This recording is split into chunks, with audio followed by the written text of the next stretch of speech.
सारे जहां से अच्छा हिंदुस्तान हमारा. Namaste. It is an absolute honor for me today to welcome you all to the celebration of our 75th Independence Day. India attained independence on 15th August 1947 after several years of struggle.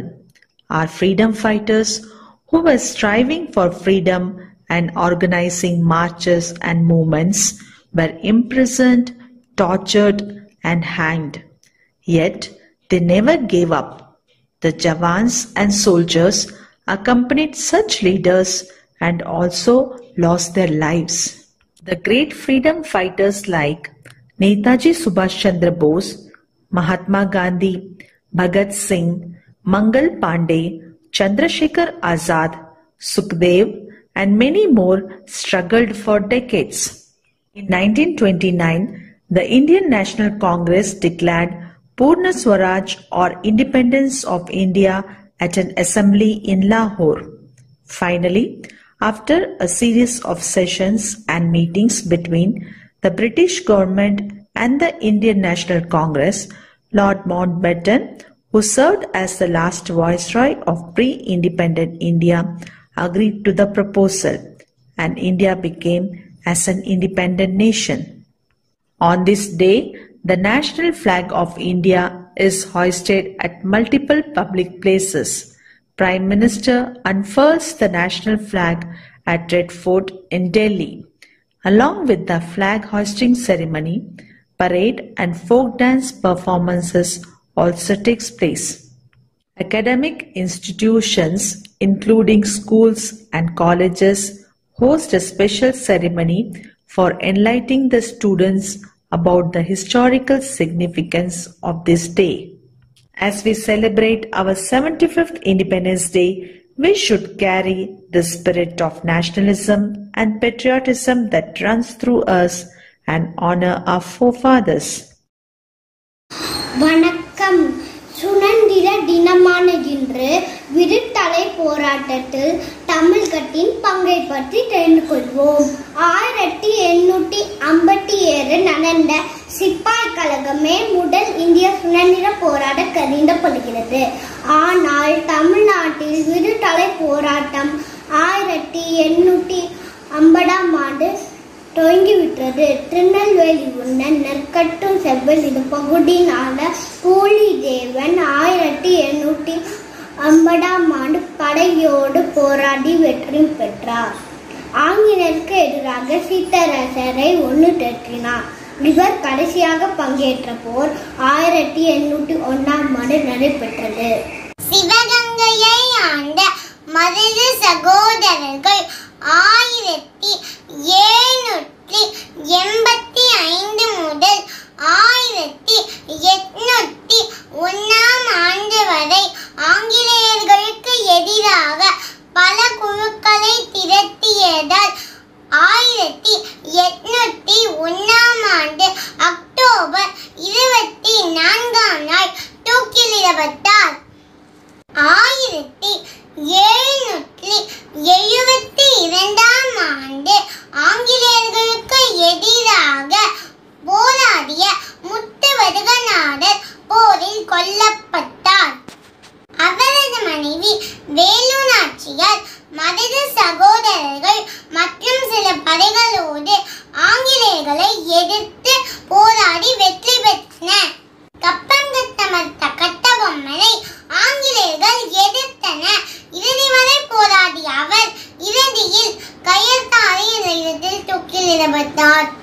1857 ஆண்டு சிப்பாய் கழகத்திற்கு அரை நூற்றாண்டிற்கு முன் நடந்த தென்னிந்திய புரட்சியே முதல் விடுதலை போராக பல வரலாற்று ஆய்வாளர்களால் கருதப்படுகிறது.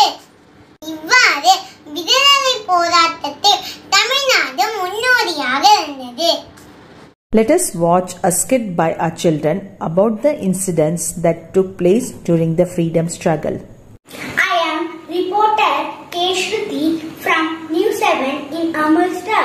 Here we have with us some of our our freedom fighters who are the witness of that tragic incident that took place at Jallianwala Bagh.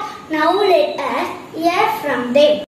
Nearly a century ago, with the efforts of Mahatma Gandhi and other revolutionary leaders, India was starting to unite many regional movements into one national movement. The British government continued the repressions of nationalists, but in March of 1919, they went one step ahead. Through the anarchical and revolutionary Crimes Act of 1919, popularly known as Rowlatt Act of 1919, the government gave themselves power to shut down all political campaigns, meetings and rallies. People of Amritsar took to the street to protest against the unlawful detention of the British. To crush the voice of revolution, terrorized people into submission. Namaste. General Reginald Dyer imposed martial law. On Sunday, 13th April 1919, a crowd of at least 20,000 men, women and children gathered to celebrate Baisakhi and calmly fight the capture of two public pioneers, Satyapal and Safuli. General Dyer and his soldiers arrived without any warning. The troops opened fire. More than 1,000 had died and more than 1,500 had been injured.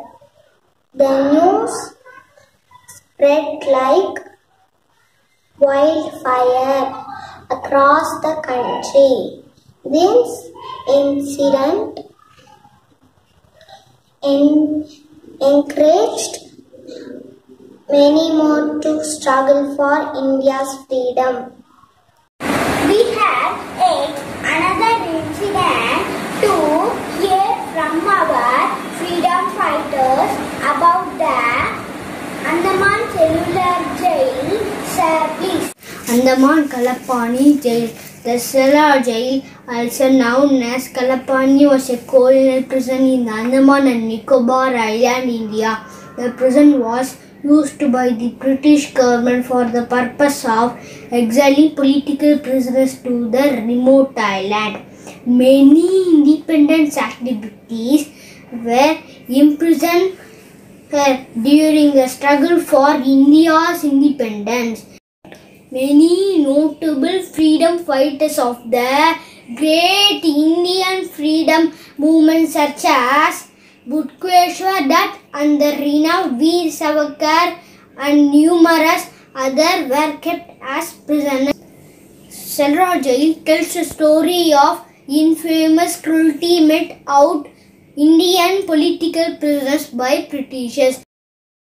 The prisoners are made to labor under the extremes of nature without food and water.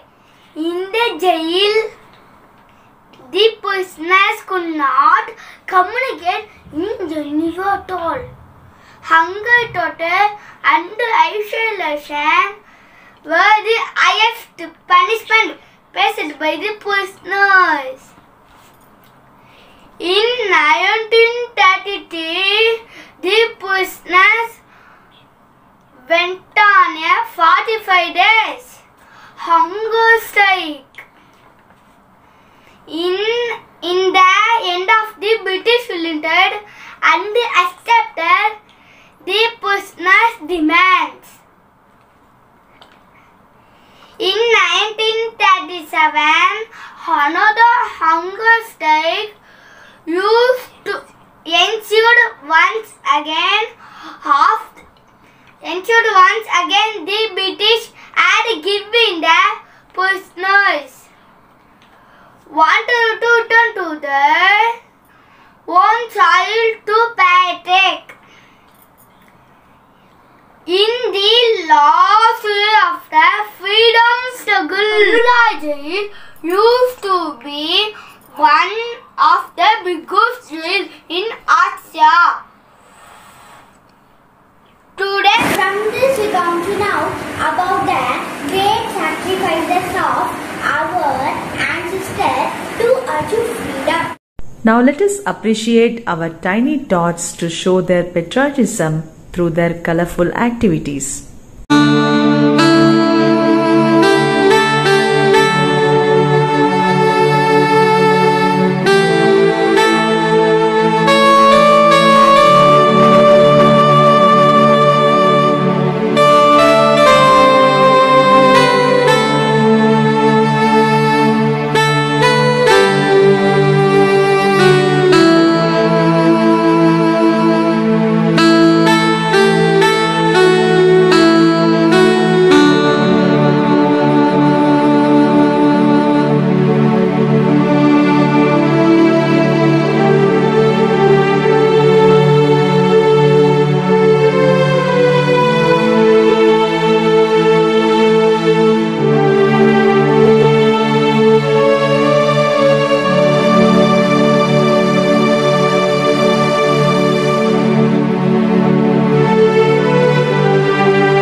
Today, as we celebrate Maharishi Sri Aurobindo's Jayanti, our children are here to speak about the great Indian philosopher, yogi, poet, and an Indian nationalist. Sri Aurobindo was born in Calcutta on 15 August 1872. At the age of 7, he was taken to England for education. There he studied at St. Paul's School, London, and at King's College, Cambridge. After returning to India in 1893, he worked for the next 13 years in the princely state of Baroda, in the service of the Maharaja and after professor in Baroda College. During this period, he joined Revolutionary Society and protested against the British in India. In 1900, soon after, in the partiness of Bengal, Sri Aurobindo quit his post in Baroda and went to Calcutta, where he soon became one of leaders of the nationalist movement. He was first political leader in India.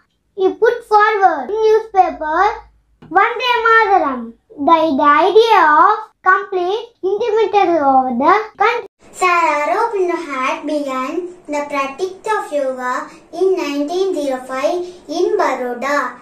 In 1910, he withdrew from politics and went to Pondicherry to devote himself entirely to his inner spiritual life.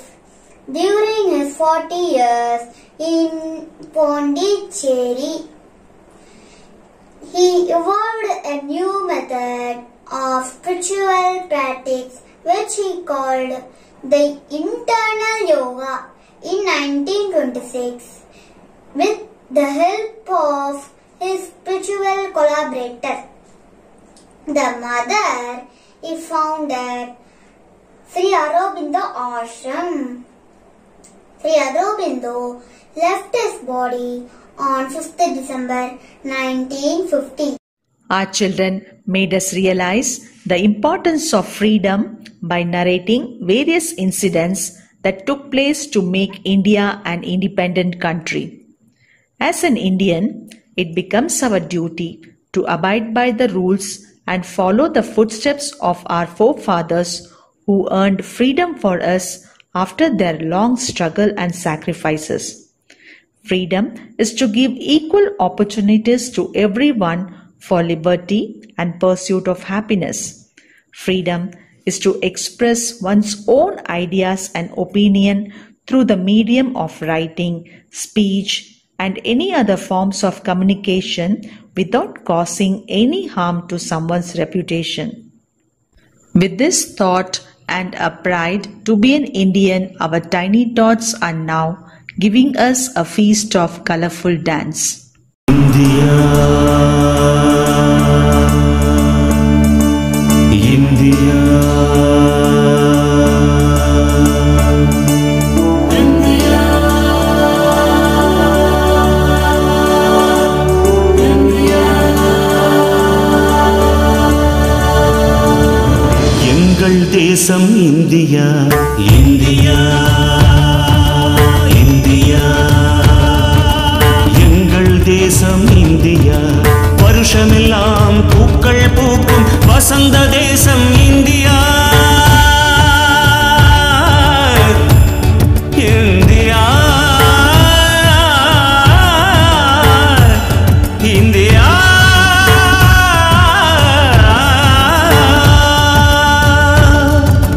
கோடுகளால் வரைகின்ற தேசமல்ல India, கொள்கைகளால் வரைகின்ற தேசமடா India.